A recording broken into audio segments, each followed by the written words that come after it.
নিচু কর তার থেকে দেশ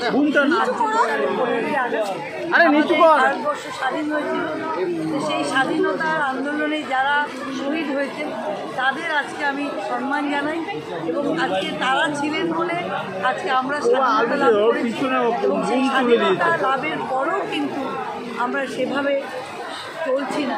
এই ঘটনা বিগত কয়েকদিন আগে ঘটে গেছে, সেটা একটা মর্মান্তিক দুঃখজনক, কিন্তু সেই স্বাধীনতাকে কলঙ্কিত করছে।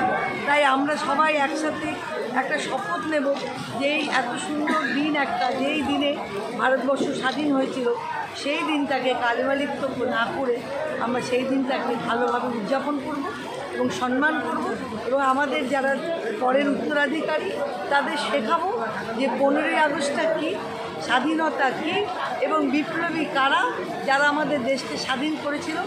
এখনকার প্রজন্মের ছেলেমেয়েরা অনেক কিছু জানে না। আমরা যারা অভিভাবক আছি তাদের কাছে আমার অনুরোধ, আপনারা সবাই স্বাধীনতা পালন করছে কিন্তু আদৌ স্বাধীনতাটা কি তারা জানেন না। তাই আজকের দিনে আমরা সবাই মিলে রাত্রি 12টার পর পতাকা উত্তোলন করে স্বাধীনতা পালন করি। রক্তদানের পাশাপাশি মাঠের একটা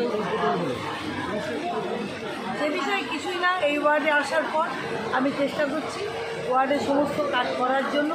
এই ওয়ার্ডে অনেকগুলো মাঠ, অনেকগুলো পার্ক ভগ্নদশায় পড়ে আছে। আমার এইম হলো আমি যখন এসেছি আমি যতটা পারবো 5 বছরে